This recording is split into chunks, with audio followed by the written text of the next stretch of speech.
Hello. आज के इस वीडियो में डिस्कस करते हैं कैसे प्रूफ करेंगे इंस्क्राइब्ड एंगल थ्योरम। हमें पता है जब भी कोई थ्योरम होता है उसके लिए एक स्टेटमेंट होता है। अब इंस्क्राइब्ड एंगल थ्योरम बोल रहे हैं मतलब यहाँ पे इंस्क्राइब्ड एंगल के बारे में कुछ होगा स्टेटमेंट में। तो थ्योरम का स्टेटमेंट देखते हैं वो क्या बोलता है। तो statement goes like this, it says the measure of an inscribed angle is half of the measure of its intercepted arc. तो चलिए इस स्टेटमेंट से हम ये समझेंगे पहले हमें क्या ड्रॉ करना है। तो चलिए पढ़ते हैं। Measure of an inscribed angle, that means हमें एक इंस्क्राइब्ड एंगल की मेजर चाहिए। तो इंस्क्राइब्ड एंगल पहले ड्रॉ करना होगा और इंस्क्राइब्ड एंगल के लिए सबसे पहले क्या ड्रॉ करना होगा? Yes, we require a circle. तो सबसे पहले हम सर्कल बनाएंगे। सो हम सर्कल बनाएंगे, a circle with centre O. Okay, यहां पे हम एक इंस्क्राइब्ड एंगल ड्रॉ करेंगे। Very good. So let's have an inscribed angle here. तो चलिए ड्रॉ करते हैं इंस्क्राइब्ड एंगल। तो यहां पे जो एंगल दिख रहा है हमें, एंगल एक्स वाई जेड, हम बोल रहे हैं ये इंस्क्राइब्ड एंगल है। अब हमें पता है हम एक एंगल को इंस्क्राइब्ड एंगल तब बोलते हैं अगर वो दो कंडीशंस को सेटिस्फाई करता है ना? तो पहला कंडीशन क्या है? उस एंगल का वर्टेक्स जो है it should be on the circle. तो चेक कीजिए एंगल एक्स वाई जेड, इसका वर्टेक्स क्या है? वाई। कहां पे है? On the circle. That means first condition satisfy हुआ। सेकेंड कंडीशन है उसके दोनों आर्म्स जो हैं they should be secants. Secant माने it should be intersecting the circle at two distinct point. अब जब आप ये आर्म को देखोगे एक्स वाई को, ये सर्कल को दो पॉइंट्स पे इंटरसेक्ट कर रहा है, Y and X. Y Z को जब देख रहे हो वो भी सीकेंट है बिकॉज वो सर्कल को इंटरसेक्ट कर रहा है दो अलग अलग पॉइंट्स पे। Very good. दैट मींस हमें समझ गया जो हमने एंगल ड्रॉ किया है angle X Y Z, it's an inscribed angle. But हमेशा याद रखना जब भी आप इंस्क्राइब्ड एंगल के बारे में लिखते हैं स्टेटमेंट फॉर्म में, गिवन में लिखोगे, आप हमने जो ड्रॉ किया हमें वो गिवन में लिखना है। बट इंस्क्राइब्ड एंगल जब आप लिखते हो हमेशा याद रखना हमें लिखना पड़ता है कि वो एंगल कौन से आर्क में, it is inscribed in which arc, वो कौन से आर्क में इंस्क्राइब्ड है।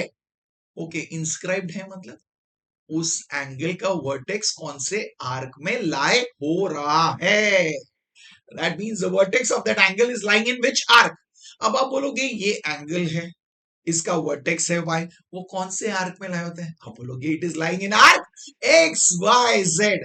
दैट मीन्स हम बोलेंगे क्या, हम लिखेंगे क्या? हम लिखेंगे angle X Y Z is inscribed in arc X Y Z. ऐसा हम स्टेटमेंट में लिखेंगे। कौन से सर्कल? सर्कल विद सेंटर ओ।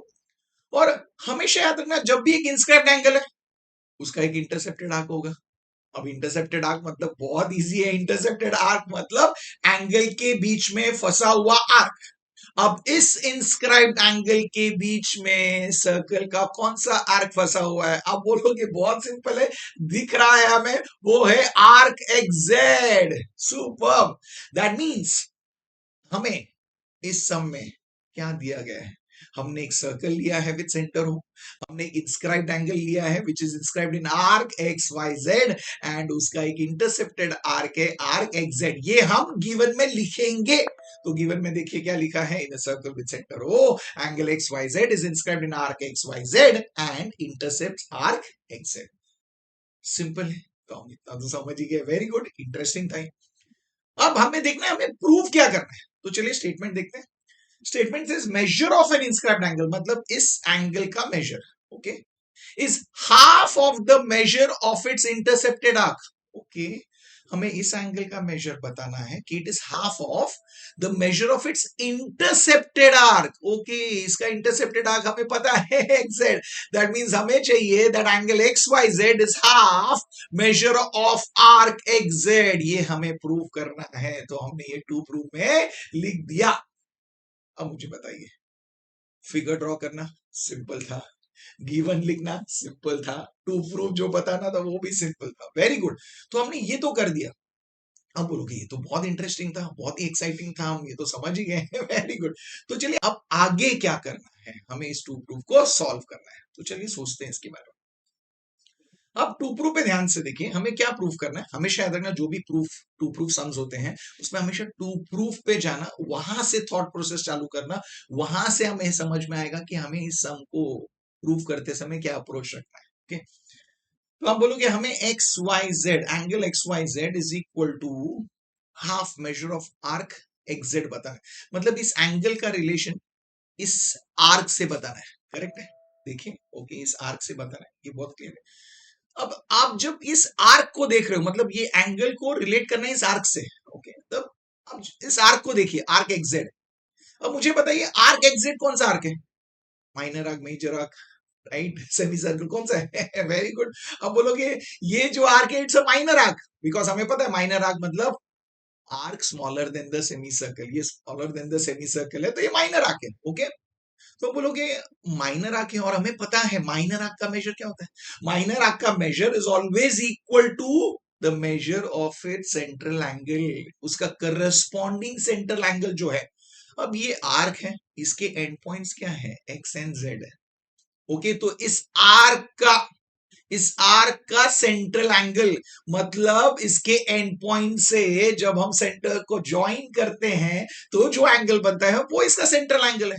तो आप बोलोगे इस आर्क के लिए जो सेंट्रल एंगल है वो कौन सा होगा? Angle X O Z. But क्या वो यहां पे ड्रॉ किया हुआ है? नहीं, दैट मीन्स हम ड्रॉ करने वाले हैं। अगर हम ड्रॉ कर रहे हैं तो हम उसे क्या बोलेंगे? कंस्ट्रक्शन। तो हम क्या ड्रॉ करेंगे उस एंगल के लिए? ओ एक्स ड्रॉ करेंगे और ओ जेड ड्रॉ करेंगे। ये कंस्ट्रक्शन है तो ये डॉटेड सेगमेंट आएगा और हम इसे कंस्ट्रक्शन में लिखेंगे, draw segment O X and segment O Z. Wow, super. अब समझ में आया क्यों किया? ये बहुत इंपॉर्टेंट है। अब ये समझ लीजिए हमने ये ड्रॉ तो कर लिया, हमें करना क्या है? हमें इस एंगल एक्स वाई जेड को इस आर्क से रिलेट करना है, राइट? हमें इसे बताना है कि इसका मेजर इस आर्क के मेजर का हाफ है। बट हमने अब भी देखा कि इस आर्क का मेजर किसे इक्वल है? उसके सेंट्रल एंगल को। That means measure of arc X Z actually angle X O Z को इक्वल है। मतलब इन शॉर्ट, अगर हम अभी टू प्रूफ की बात करें जो हमें प्रूफ करना है, हम बोलेंगे अभी हमें प्रूफ करना है कि ये angle X Y Z is half the measure of this angle X O Z. मतलब अभी हमें इस एंगल एक्स वाई जेड को रिलेट करना है एंगल एक्स ओ जेड के साथ। समझिए, हम देखिए कैसे कैसे लेके जा रहे हैं। ओके, आप बोलोगे वाओ दैट्स इंटरेस्टिंग, बट अभी इस एंगल एक्स वाई जेड को हम एंगल एक्स ओ जेड के साथ रिलेट कर पा रहे हैं क्या इस कंस्ट्रक्शन कैसे?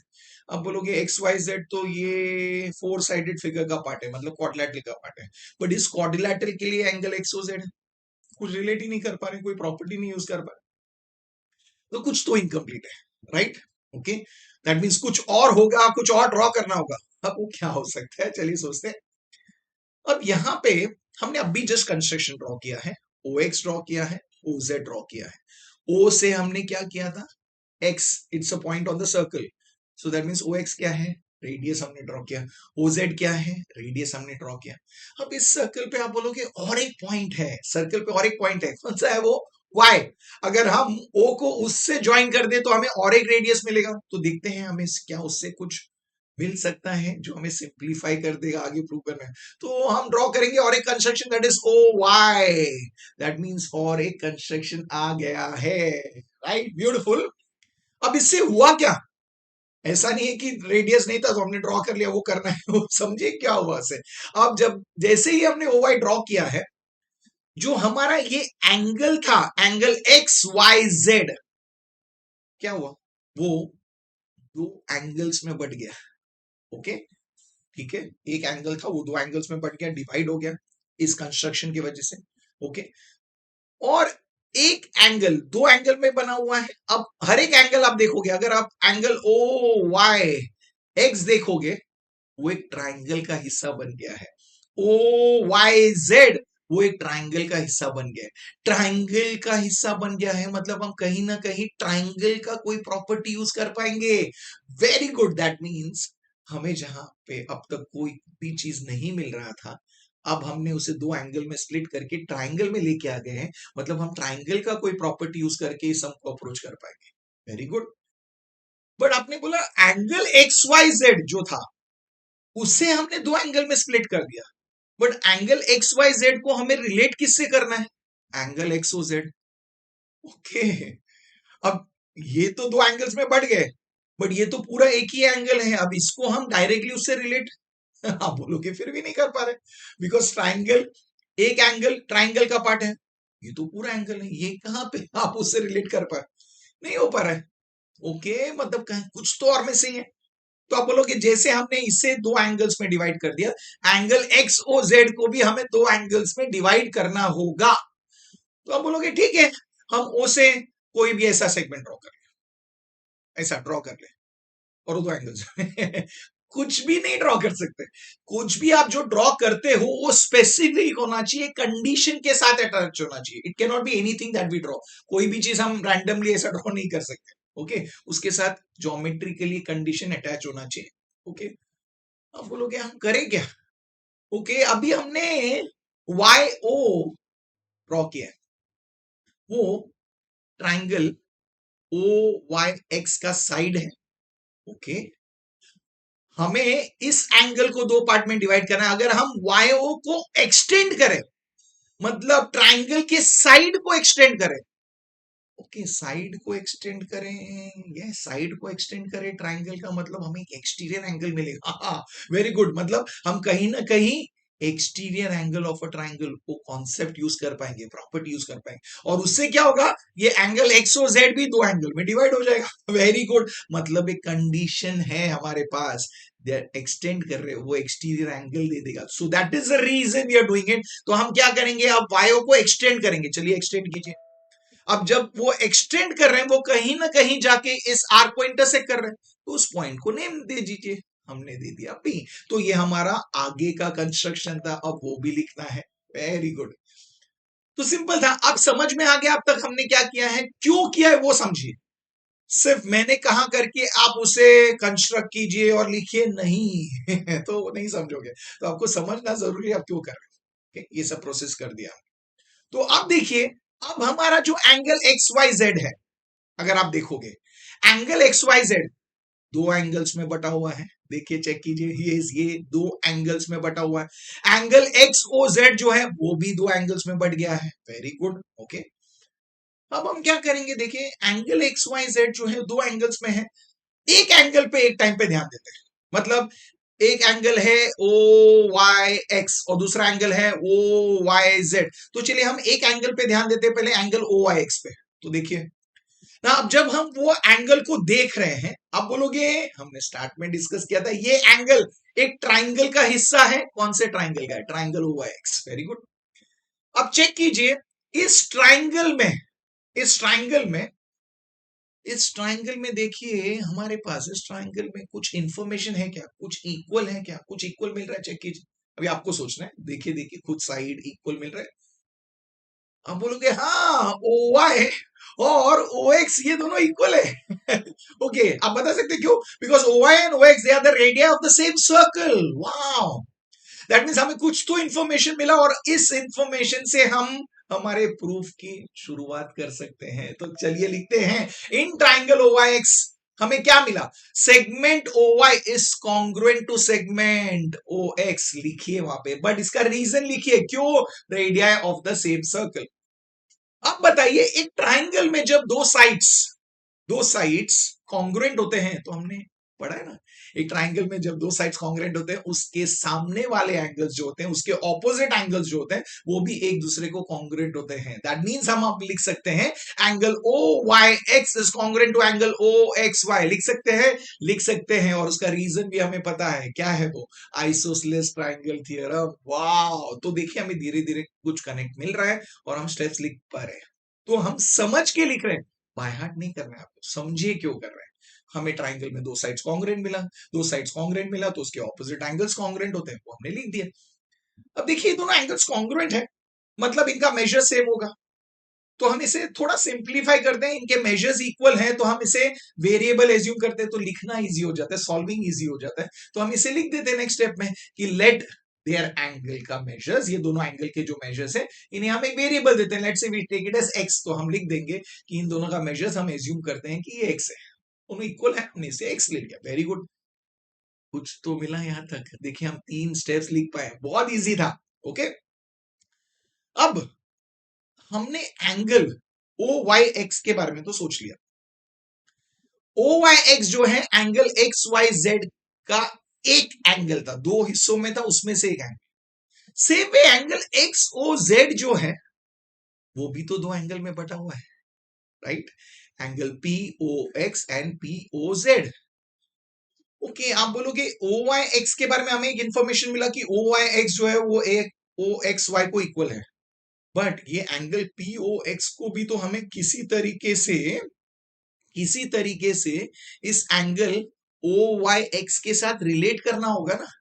वहां पे दो एंगल, यहाँ पे दो एंगल, एक एंगल को एक एंगल के साथ रिलेट करना होगा, दूसरे एंगल को दूसरे एंगल के साथ रिलेट तो करना होगा। कैसे करेंगे? तो देखिए, अभी मैंने ऑलरेडी हिंट दे दिया है। एंगल पीओ एक्स को हमें एंगल ओ वाई एक्स के साथ रिलेट करना है। आप सोचिए, अब देखिए, मैंने स्टार्ट में ही जब हम कंस्ट्रक्शन बना रहे थे मैंने कहा था हमने वायो को एक्सटेंड किया है, तब जाके हमें ये एंगल पीओ एक्स मिला है। ट्राइंगल के साइड को जब हम एक्सटेंड करते हैं और जो एंगल फॉर्म होता है उसे हम क्या कहते हैं? एक्सटीरियर एंगल है। और अगर एक ट्राइंगल के लिए एक्सटीरियर एंगल है तो याद रखना, चेक करना, हम remote interior angle theorem use कर सकते हैं, राइट? जिसे हम कई बार अलग अलग बोर्ड्स में हम उसे, yes, that is nothing but हम बोलते हैं it is an exterior angle. तो एक्सटीरियर एंगल प्रॉपर्टी करके भी यूज करते हैं। तो हम बोल सकते हैं that this angle is equal to sum of the two remote interior angles, या तो हम बोलते हैं it is equal to sum of the two interior opposite angles. Okay, इसके लिए दो इंटीरियर ऑपोजिट एंगल्स या रिमोट इंटीरियर एंगल कौन से हैं? आप बोलोगे angle O Y X and angle O X Y. Very good. तो हम अब वो प्रॉपर्टी, एक्सटीरियर एंगल प्रॉपर्टी बोलिए, या तो हम स्टेट बोर्ड में बोलते हैं उसे remote interior angle theorem, use करते हैं। तो चलिए हम क्या लिखेंगे? Angle P O X is an exterior angle. ये किसका एक्सटीरियर एंगल है? ट्राइंगल ओ वाई एक्स का। तो अगर ये एक्सटीरियर एंगल है तो हम लिखेंगे angle P O X is equal to angle O Y X plus angle O X Y. और हमें इसका रीजन पता है, हम लिखेंगे रिमोट इंटीरियर एंगल थ्योरम, या तो हम लिखेंगे, हमें पता है that is exterior angle property of a triangle. Very good. अब सॉल्व कीजिए आगे, तो हमें क्या मिलेगा? Angle P O X is equal to angle O Y X का मेजर है एक्स और एंगल ओ एक्स वाई का मेजर है एक्स। तो एक्स प्लस एक्स कितना है? हमें मिलेगा angle P O X is equal to 2x। Super, very good. हम इसे देंगे रिजल्ट नंबर 1। ये सबसे पहला चीज है जो हमें मिला है। Very good, super. तो आप बोलोगे हमें अभी एक एंगल पी ओ एक्स मिल गया, हम अब क्या कर पाए? इसको एंगल ओ वाई एक्स से रिलेट कर पाए। Very good. तो आप बोलोगे अब दूसरे एंगल पे जाते हैं। एंगल एक्स वाई जेड जो है दो एंगल से बना हुआ है, दूसरा एंगल कौन सा है? आप बोलोगे वो है angle O Y Z. Okay, और इसे रिलेट करना है दूसरे एंगल के साथ, that is P O Z. आप बोलोगे बहुत सिंपल है, जैसा हमने इस तरफ किया सेम उस तरफ करेंगे। ओके, सेम उस तरफ करेंगे तो क्या हम बार बार वही स्टेप्स पे से लिखेंगे? नहीं। आप बोलोगे हमारा फेवरेट वर्ड है सिमिलरली यूज करते हैं। यस, यूज कर सकते हो, राइट? तो हमें फिर से सब कुछ नहीं करना है, तो हमें पता है हम ये ट्राइंगल कंसिडर करने वाले, राइट? ये ट्राइंगल में हमें पता है ओ आई और ओ जेड जो है वो इक्वल है। हम क्या वो लिखेंगे radius of the same circle angles congruent? नहीं, नहीं लिखना है। हम सिर्फ बोलेंगे सिमिलर। तो उससे अगर हम वो करते हैं तो हमें एंगल ओ वाई जेड और एंगल ओ जेड वाई, ये दोनों एंगल्स कॉन्ग्रुएंट मिलेंगे। ओके, इनका मेजर्स एक दूसरे को इक्वल है, तो हम इसे एज्यूम करेंगे एक वेरिएबल सेम नहीं ले सकते, इनका मेजर्स अलग अलग होगा, राइट? तो हम उसे एज्यूम करेंगे y। तो हम ये डायरेक्टली लिखेंगे, तो हम लिखेंगे similarly we have angle O Y Z is equal to angle O Z Y is equal to Y. Okay, तो अगर हमने ये किया है तो उससे मुझे ये बताइए एंगल पी ओ जेड का मेजर कितना होगा?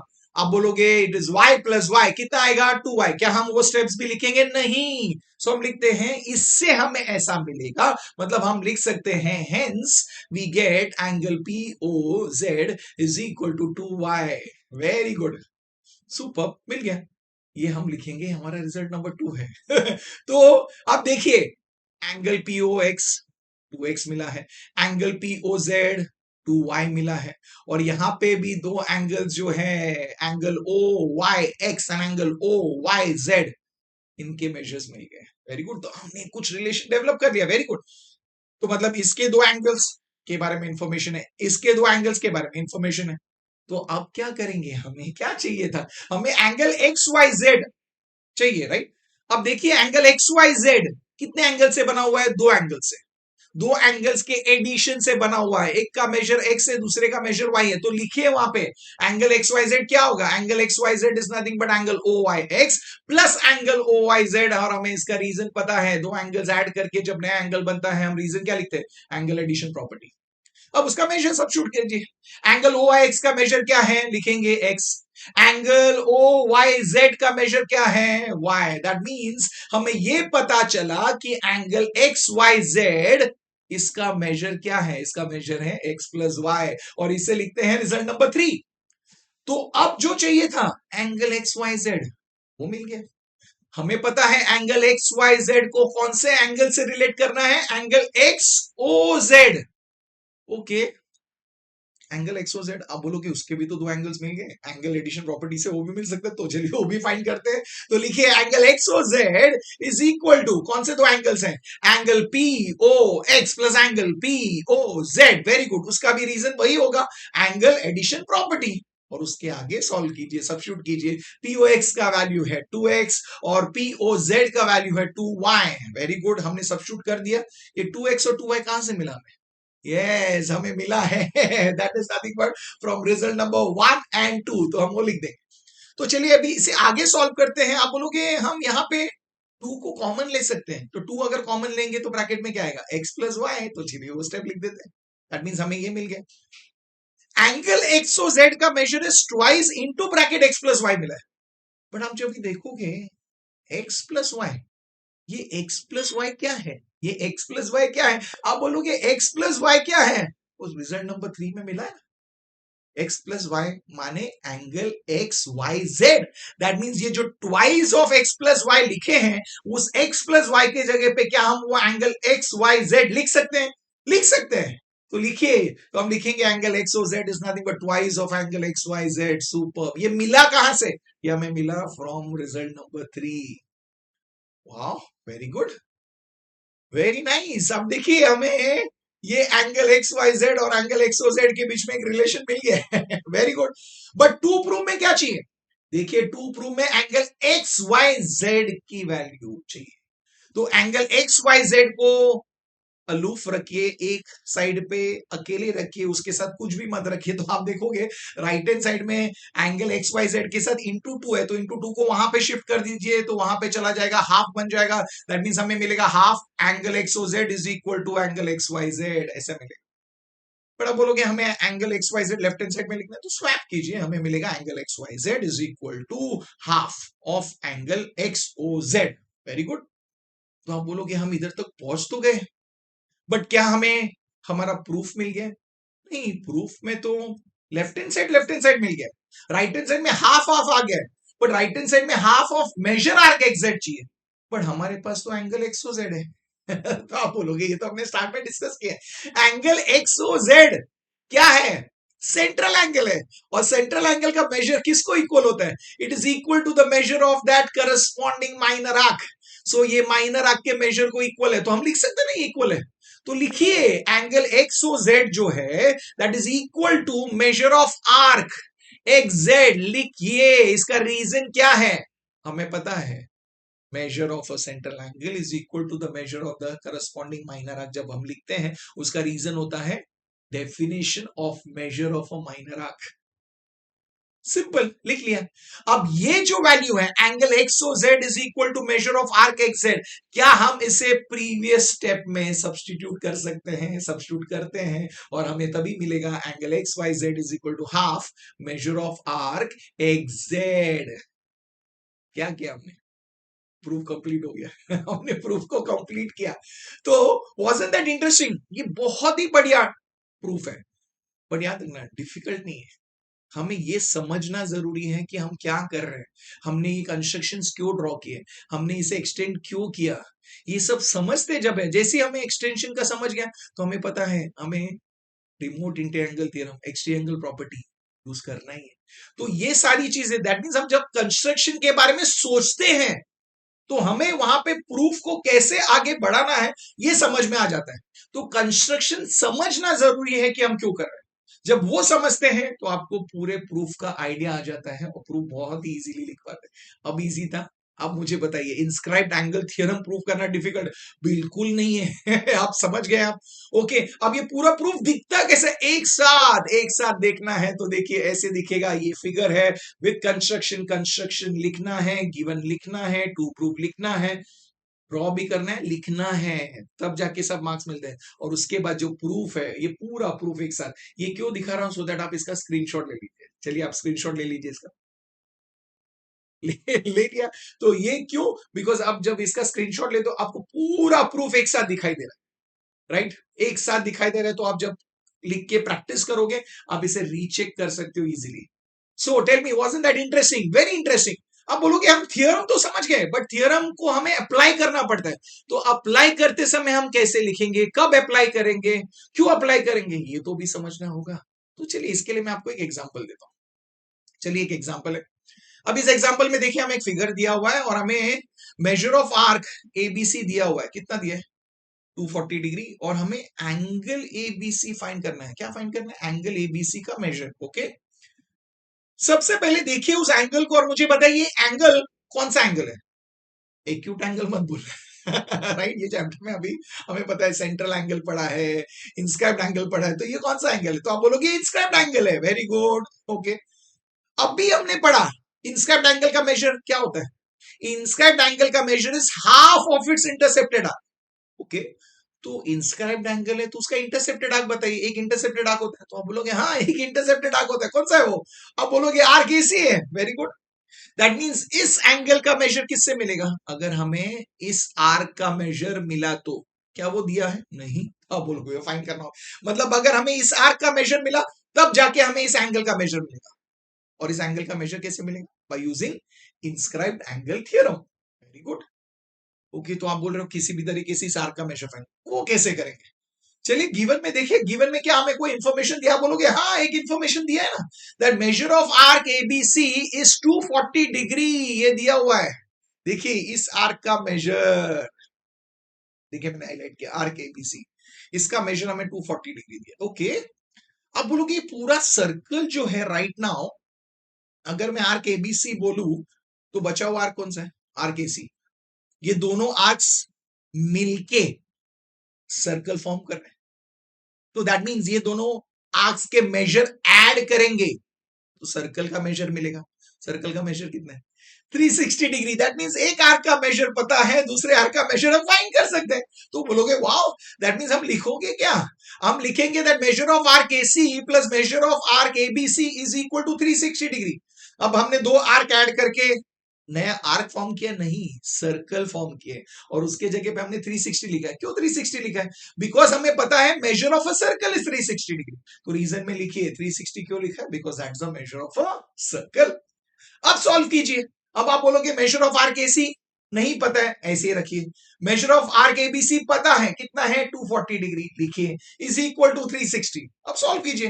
240 को राइट हैंड साइड में ट्रांसपोज कीजिए, शिफ्ट कीजिए, तो क्या मिलेगा? Measure of arc A C is equal to 360 degree minus 240। And how much is that? Measure of arc A C is equal to 120 degree. Very good. That means हमें इस arc का major 120 degree मिला। अब मुझे बताइए इस आर्क का मेजर मिला मतलब ये एंगल फाइंड कर सकते हैं? कर सकते हैं। रीजन क्या है? Inscribed angle theorem. That means हम क्या लिखेंगे? Angle ABC is half measure of arc AC. और इसका रीजन क्या होगा? इसका रीजन होगा इंस्क्राइब्ड एंगल थ्योरम। वो मत भूलना, मतलब हमने यहाँ पे इंस्क्राइब्ड एंगल थ्योरम को अप्लाई किया। तो अप्लाई करते समय ऐसा लिखते हैं और ऐसा रीजन लिखते हैं, याद रखना। सिंपल है। अब आप बोलोगे बहुत इजी है, सब्स्टिट्यूट कीजिए। हाफ तो हाफ ही रहेगा। मेजर ऑफ आर्क एसी हमें पता है कितना मिला था? 120 डिग्री। उसे सब्स्टिट्यूट कीजिए, हाफ ऑफ 120। तो आप बोलोगे कैंसिलेशन कर सकते हैं। 2 1s are 2, 6 and 0। That means measure of angle ABC कितना है? मेजर ऑफ एंगल एबीसी हमें मिला 60 डिग्री। मिल गया, मिल गया, मतलब ये एंगल फाइंड कर लिया। तो हमने इस सम में इंस्क्राइब्ड एंगल थ्योरम अप्लाई किया। ओके, सो इंस्क्राइब्ड एंगल थ्योरम किसके लिए अप्लाई करते हैं? इंस्क्राइब्ड एंगल का मेजर फाइंड करने के लिए। हम यूज करते हैं। ये थ्योरम तब अप्लाई होता है, कैसे लिखना है वो समझ गया, क्या रीजन लिखना है वो समझ। ओके, तो एक बहुत इंटरेस्टिंग फैक्ट बता, ये इंस्क्राइब्ड एंगल का मेजर कहां से मिला? उसके इंटरसेप्टेड आर्क से। अब आर्क मिला इसलिए हमें इस इंस्क्राइब्ड एंगल का मेजर मिला। अगर मैं इसका वाइस वर्सा करूं, मतलब अगर मैं आपको इंस्क्राइब्ड एंगल का मेजर दूं और बोलूं उसके इंटरसेप्टेड आर्क का मेजर फाइंड करो, कर सकते हो? अब बोलोगे हाँ वही करेंगे, हम इंस्क्राइब्ड एंगल थ्योरम यूज करेंगे। मतलब क्या सीख रहे हो? एंगल का मेजर कहां से मिल रहा है? आर्क से। आर्क का मेजर कहां से मिल रहा है? एंगल से। तो एक गोल्डन रूल याद रखिए इस चैप्टर में, एंगल का मेजर आर्क से, आर्क का मेजर एंगल से। सुनिए मैंने क्या बोला, एंगल का मेजर आर्क से, आर्क का मेजर एंगल से। मैं फिर से रिपीट कर रहा हूं, एंगल का मेजर आर्क से, आर्क का मेजर एंगल से। मतलब अगर हमें एंगल फाइंड करना है तो आर्क से मिलेगा, अगर हमें आर्क का मेजर फाइंड करना है तो एंगल से मिलेगा। ये थॉट प्रोसेस रखिए, ये थॉट प्रोसेस रखिए। मतलब अगर आप ये थॉट प्रोसेस रखोगे इस पूरे चैप्टर में, तो आपको सम्स को अप्रोच करना, उसको सोचना, उसको एनालाइज करना बहुत इजी जाएगा। तो अगर कोई एंगल चाहिए, पहले वो देख लेना कौन सा एंगल है। यहाँ पे वो इंस्क्राइब्ड एंगल है तो इंटरसेप्टेड आर्क का हाफ होगा। अगर वो सेंट्रल एंगल है तो इंटरसेप्टेड आर्क को इक्वल होता है। तो पहला देखिए कौन सा एंगल, ओके, उसका आर्क ढूंढिए और आर्क ढूंढ के वो रिलेशन यूज कर लीजिए। सेम वे अगर हमें एक आर्क, राइट, हमें आर्क फाइंड करना है तो किसे देखना है? एंगल को। तो देखना है वो आर्क, आर्क जो है वो इंटरसेप्टेड आर्क है किसके लिए? इंस्क्राइब्ड एंगल के लिए, तो इंस्क्राइब्ड एंगल थ्योरम यूज किया। अगर वो सेंट्रल एंगल के लिए तो डायरेक्टली वो सेंट्रल एंगल को इक्वल है। मतलब ऐसे सोचना है, एंगल का मेजर आर्क से मिलेगा, आर्क का मेजर एंगल से मिलेगा। तो याद रखिए जो रूल मैंने बोला, एंगल का मेजर आर्क से, आर्क का मेजर एंगल से। Very good, right. अब जो मैंने बोला है ये गोल्डन रूल कमेंट बॉक्स में लिख के मुझे बताइए, सो दैट आपको समझ में आया कि नहीं आया। तो लिखना कमेंट बॉक्स में, एंगल का मेजर आर्क से, आर्क का मेजर एंगल से। Very good, okay. सो अब इस थियरम को जो हमने आज प्रूव किया है उसे प्रैक्टिस कीजिए लिख के, ये सम को कीजिए, तो आपको कॉन्फिडेंस आ जाएगा कि ये थियरम को कैसे प्रूव करना है और इसका एप्लीकेशन कैसे करना है, स्टेप्स कैसे करना है। तो आप कॉन्फिडेंट हुए, आपके फ्रेंड्स भी कॉन्फिडेंट होने चाहिए। तो आप इस वीडियो को शेयर कीजिए, लाइक कीजिए, चैनल को अगर अब तक सब्सक्राइब नहीं किया है सब्सक्राइब जरूर करना। और मैं मिलूंगा आपको नेक्स्ट वीडियो में और एक एक्साइटिंग थियरम का प्रूफ लेके। तब तक के लिए keep learning, keep smiling and keep sharing.